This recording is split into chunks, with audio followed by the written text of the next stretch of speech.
Hello friends, आप सभी का स्वागत है आपके अपने YouTube channel GK study mission में। तो आज है 2 जनवरी और 2 जनवरी के जितने भी महत्वपूर्ण क्वेश्चन बनता है उसको हम लोग डिस्कशन करेंगे।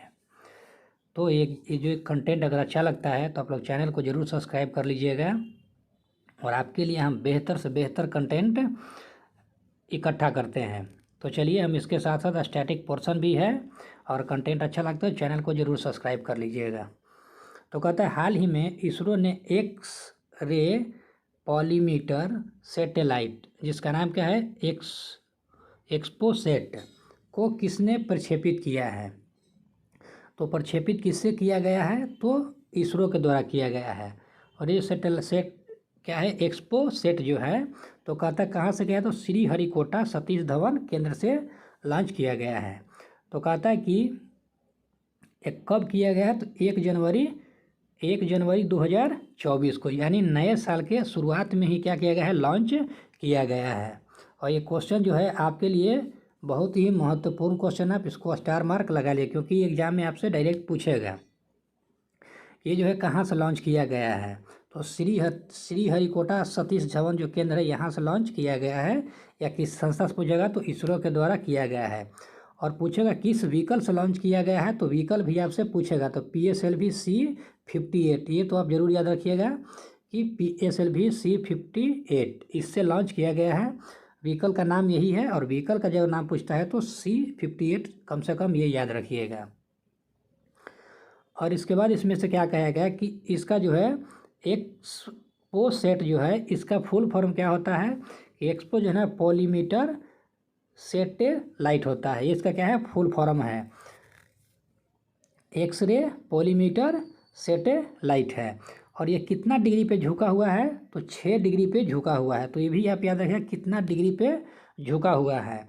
और क्या करेगा? तो ब्लैक होल जो होता है ना, ब्लैक होल और न्यूट्रॉन स्टार के अध्ययन के लिए इसको लॉन्च किया गया है। तो ये आपसे पूछ लेगा कि ये जो अभी हाल फिलहाल में जो है एक्सपोसेट जो है इसका जो लॉन्च करने का उद्देश्य क्या है। तो इसका लॉन्च करने का जो उद्देश्य है कि ब्लैक होल जो होता है ना और न्यूट्रॉन स्टार, ये दोनों का क्या करने के लिए? अध्ययन करने के लिए इसको लॉन्च किया गया है। तो इसमें से जो है आप इसको एक आप याद रखिए क्या, किस व्हीकल से किया गया है और कहाँ से किया गया है, किस संस्था के द्वारा किया गया है और किस उद्देश्य से किया गया है। और आपसे अगर और डीप में जाता है तो आपसे ये पूछ लेगा, फुल फॉर्म नहीं पूछेगा लेकिन कितना डिग्री पर झुका तो ये आपसे पूछ सकता है। तो आप इसको डबल स्टार मार के लगा लीजिए क्योंकि कंटेंट जो है आपके लिए बहुत ही बेहतरीन है। नेक्स्ट है PSLV C-57, ये किसको लॉन्च किया गया है? तो आदित्य L1 लॉन्च किया गया है। GSLV F-12 ये किसको किया गया है? तो NVS-01 लॉन्च किया गया है, ये नेवी के द्वारा लॉन्च किया गया है। LVM-3M4 ये किससे? चंद्रयान 3 जो है लॉन्च किया गया था। और चंद्रयान जो है जो चांद पे साउथ पोल पहुंचा था और भारत जो है विश्व का प्रथम देश बना था। तो ये भी आप याद रखिएगा क्योंकि आने वाले एग्जाम के लिए जो क्वेश्चन है ना बहुत ही महत्वपूर्ण है। तो आप इसको स्टार मार्क करके लिखिएगा। नेक्स्ट क्वेश्चन है भारत और UAE के बीच संयुक्त सैन्य अभ्यास डेजर्ट साइक्लोन 2024 कहाँ आरंभ होगा?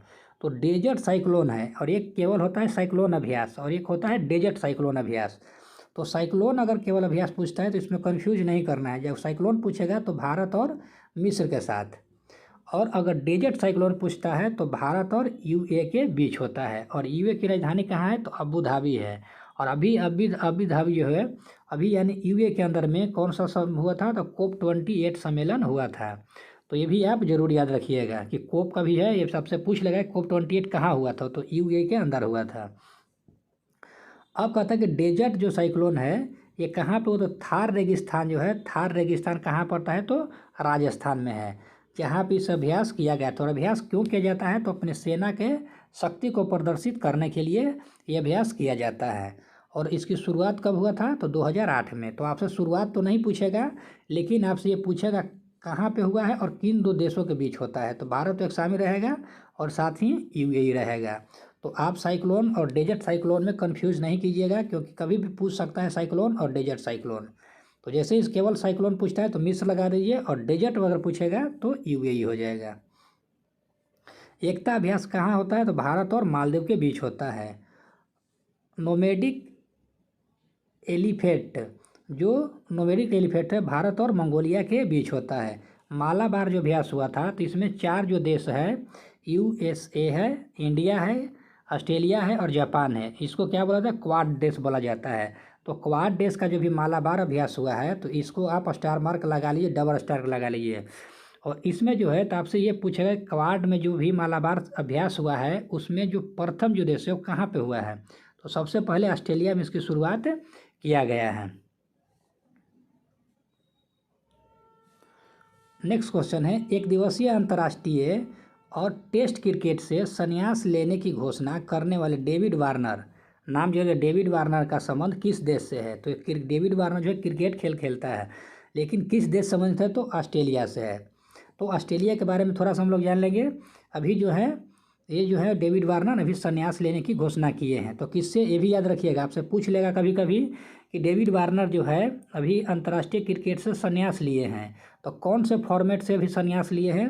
तो एक दिवसीय और क्रिकेट से संन्यास लिए हैं, लेकिन T20 से भी संन्यास नहीं लिए हैं। और IPL में जो T20 होता है ना उससे भी संन्यास नहीं लिए हैं। इसका मतलब ये है कि वो IPL में वो मैच खेलेंगे। तो ये जरूर याद रखिएगा, आपसे उलट का भी क्वेश्चन पूछ लेगा। केंद्रीय बैंक की पहली गवर्नर कौन बना है? मिशेल बुलॉक बना है। तो ये कहाँ के? ऑस्ट्रेलिया के। कहता है ऑस्ट्रेलिया की राजधानी कहाँ पे है? तो कैनबरा है। ग्रेट बैरियर रीफ प्रवाल भित्ति कहाँ है? ये भी ऑस्ट्रेलिया में है। और ऑस्ट्रेलिया में घास के मैदान को क्या बोला जाता है? डाउन्स बोला जाता है। तो ये आपसे क्वेश्चन हमेशा सेट में जब भी उठा के देखिएगा तो आपको डाउन्स कहाँ घास के मैदान बोला जाता है? तो ऑस्ट्रेलिया के है। ग्रेट विक्टोरियन मरुस्थल, गिब्स मरुस्थल और सैम्पसन मरुस्थल जो है कहाँ पे पाया जाता है? ये मरुस्थल का नाम भी आप याद रखें कहाँ पे है? तो ऑस्ट्रेलिया में है। कालगुरली और कुलगुरली, कालगुरली है और कुलगाड़ी है, ये जो है किस लिए प्रसिद्ध है? तो सोना के लिए प्रसिद्ध है। और एक कहाँ पे है स्थान? तो ऑस्ट्रेलिया में है। तो आप इसको भी जरूर याद रखिएगा। और एक जो है चक्रवात आता है कहाँ पे? ऑस्ट्रेलिया में, बहुत ही फेमस है। उसका नाम क्या है? बिली चक्रवात कहाँ पे आता है? तो ऑस्ट्रेलिया में आता है। आप जरूर याद रखिएगा इसको भी। नेक्स्ट क्वेश्चन है, वर्ष 2023 में भारत में बाघों की मृत्यु के मामले में शीर्ष राज्य कौन सा है? तो शीर्ष राज्य जो है वो कौन सा है कि बाघों की मृत्यु के लिए? तो सबसे पहले हम लोग बाघों के बारे में पढ़ते हैं कि अभी जो टाइगर रिजर्व है उसमें बाघों की संख्या कितना है। तो ये पर्यावरण मंत्रालय के द्वारा क्या कहा गया है कि बाघ की मृत्यु अभी हो रहा है। और 2023 का एक रिपोर्ट जारी किया गया है। ये 2023 में क्या है? एक रिपोर्ट जारी हुआ है जिसमें बाघों की मृत्यु के बारे में बताया गया है। तो कहा है कि सबसे टॉप में कौन सा राज्य है? तो महाराष्ट्र है। महाराष्ट्र में क्या हुआ है? बाघ की सबसे ज़्यादा मृत्यु हो रहा है। और सेकेंड स्थान पे कहाँ है? तो MP में है। और ऐसे बाघों की संख्या ज़्यादा पे कहाँ पे? तो मध्य प्रदेश में है।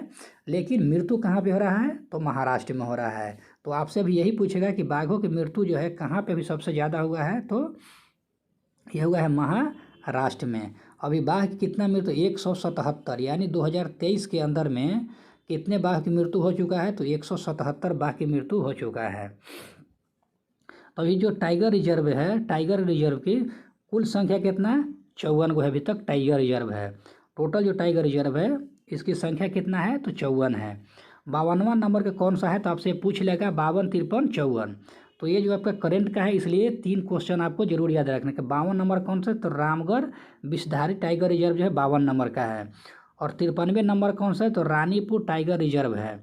और 54वें नंबर कौन है? तो वीरांगना दुर्गावती है। तो ये वीरांगना दुर्गावती है। तो आपसे ये पूछेगा कि जो करेंट में जो भी है या वीरांगना दुर्गावती टाइगर रिजर्व जो है किवें क्रम का है? तो ये 54वें क्रम का है। ये भी आप याद रखिएगा और इसको आप स्टार मार्क लगा लीजिए। इससे आपको ये क्वेश्चन एग्जाम में जरूर देखने को मिलेगा। नेक्स्ट, अंतर्राष्ट्रीय बाघ दिवस कब मनाया जाता है? तो 29 जुलाई को अंतर्राष्ट्रीय बाघ दिवस मनाया जाता है। और टाइगर संरक्षण घोषणा पत्र, जो टाइगर घोषणा पत्र हुआ था तो कब हुआ था? तो 2010 के अंदर हुआ था। और घोषणा पत्र का नाम क्या था? सेंट पीटर्सबर्ग जो है ये घोषणा पत्र था 2010 का। तो ये भी आप याद रखिएगा, घोषणा पत्र कब घोषणा पत्र जारी किया था? 2010 में। नेक्स्ट क्वेश्चन है, हाल ही में हाइड्रोपोनिक्स कृषि के लिए इलेक्ट्रॉनिक्स मृदा, कौन सा है? इलेक्ट्रॉनिक्स मृदा का विकास किसने किया है? तो इलेक्ट्रॉनिक्स मृदा का जो विकास किया है, तो सबसे पहले हम हाइड्रोपोनिक्स के बारे में पढ़ेंगे। तो हाइड्रोपोनिक्स मतलब, हाइड्रो मतलब क्या होता है, पानी होता है, पोनिक्स का मतलब क्या होता है, विकास होता है। तो पानी में जो पौधा विकास होता है ना, वही क्या होता है, हाइड्रोपोनिक्स कहलाता है, जो पानी में विकास करता है। तो इसके तहत क्या कहते हैं, इलेक्ट्रॉनिक मृदा का विकास हुआ है। इसका हुआ, तो इलेक्ट्रॉनिक मृदा का विकास हुआ है। और ये कौन किया है, तो स्वीडन का एक विश्वविद्यालय है, जिस विद्यालय का नाम क्या है, लिंकोपिंग जो है, ये क्या है, विश्वविद्यालय है। कहाँ के है, तो स्वीडन का है। तो आप क्वेश्चन यही पूछ रहा है, तो अगर विश्वविद्यालय पूछता है तो लिंकोपिंग जो है विश्वविद्यालय है, अगर देश का नाम पूछता है तो स्वीडन है। और इसमें क्या किया गया है, सेलुलोज से जो इलेक्ट्रॉनिक्स मृदा का जो निर्माण हुआ है, तो किससे निर्माण हुआ है, तो सेलुलोज से निर्माण हुआ है। तो आप इसको स्टार मार्क लगा के रख लीजिए कि आपसे ये पूछ सकता है कि जो इलेक्ट्रॉनिक मृदा है, इसका निर्माण किससे हो रहा है, तो सेलुलोज से हो रहा है। और उसके बाद कहता है कि स्वीडन जो है, स्वीडन की राजधानी कहाँ है, तो स्टॉकहोम है। और स्टॉकहोम में ही क्या दिया जाता है, नोबेल पुरस्कार दिया जाता है। तो ये भी आप याद रखिएगा।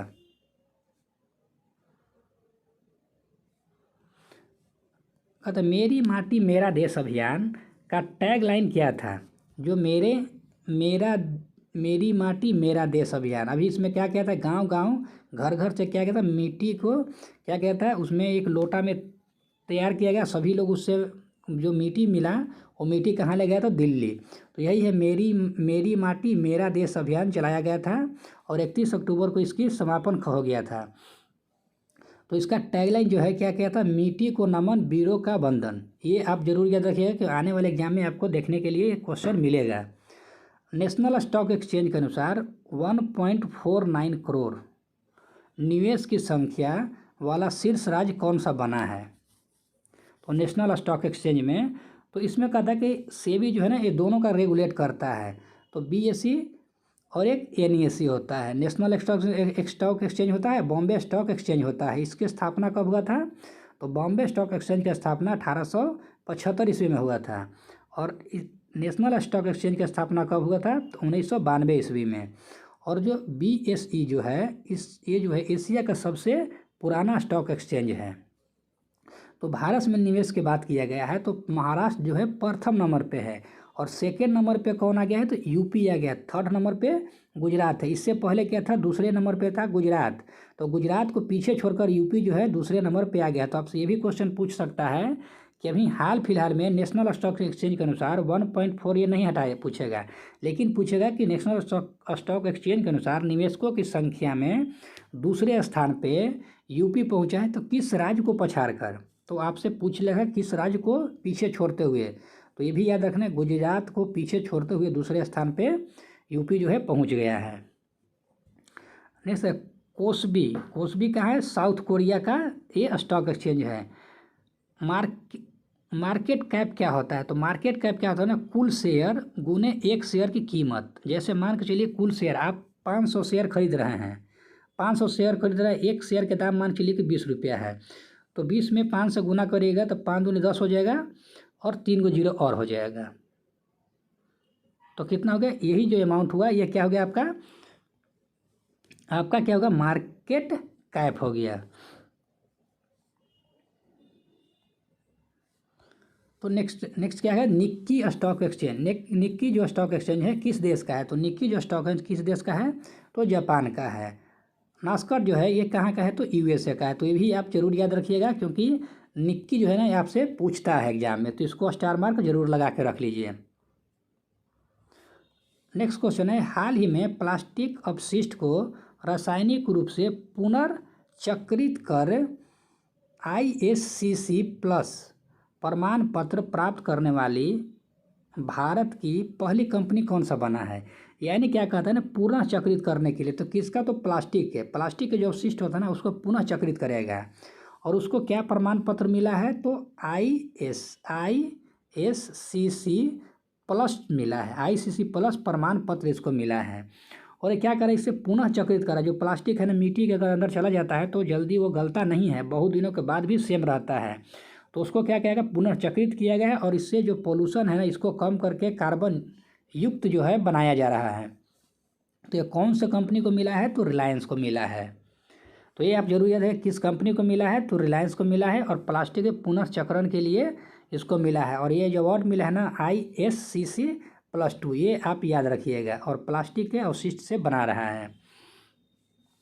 नेक्स्ट, अंतर्राष्ट्रीय अवशिष्ट शून्य दिवस पहली बार कब मनाया गया था? तो 30 मार्च को मनाया जाता है, यानी पहले 30 मार्च को मनाया जाता है कौन? अंतर्राष्ट्रीय शून्य दिवस। नेक्स्ट है विश्व पर्यावरण दिवस 2023 का थीम क्या था? तो थीम भी आप जरूर याद रखिएगा, क्योंकि अब एग्जाम में थीम पूछने का प्रचलन जो है शुरू हो गया है। तो सोल्यूशन ऑफ प्लास्टिक पोल्यूशन क्या है इस बार का, यानी 2023 का पर्यावरण का जो थीम है। भारत जीपीटी का निर्माण कौन कर रहा है? तो भारत जो जीपीटी जो बना रहा है वो रिलायंस बना रहा है, और इसको मदद कौन कर रहा है? तो IIT बॉम्बे जो है इसको मदद कर रहा है। तो आप इसको भी स्टार मार्क लगा कर रखिए कि भारत जीपीटी कौन तैयार कर रहा है? तो रिलायंस कर रहा है। इसको मदद कौन कर रहा है? तो IIT बॉम्बे मदद कर रहा है।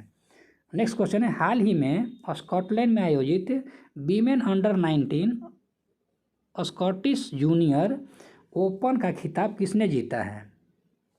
तो अनाहत सिंह जो है इसकी अंडर 19 के जो है विजेता है, और उप विजेता कौन है? तो अल्पाइन जो है ना ये उप विजेता है।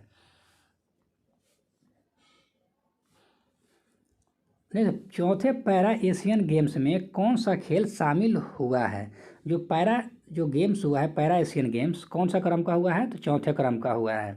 तो इसमें 2 खेल शामिल हुआ है। तो 2 खेल का नाम क्या है? पैरा ताइक्वांडो शामिल हुआ है और एक पैरा डोंगी शामिल हुआ है। तो इसको आप जरूर रखिएगा कि ये आपसे एग्जाम में पूछ लेगा, आप इसको डबल स्टार मार्क रखिए।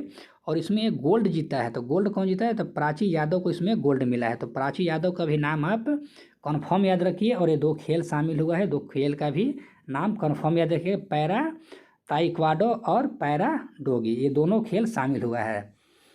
किस ओलंपिक में स्क्वैश खेल को शामिल किया जाएगा? जो स्क्वैश खेल है ना इसको किस में? तो ओलंपिक में। तो कौन सा ओलंपिक होगा जिसमें इसको शामिल किया गया है?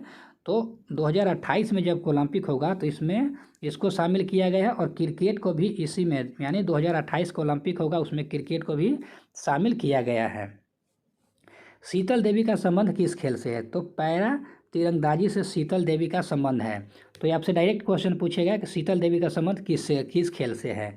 सात्विक और चिराग का संबंध किस खेल से है? तो बैडमिंटन से है। तो ये भी आप याद रखिएगा।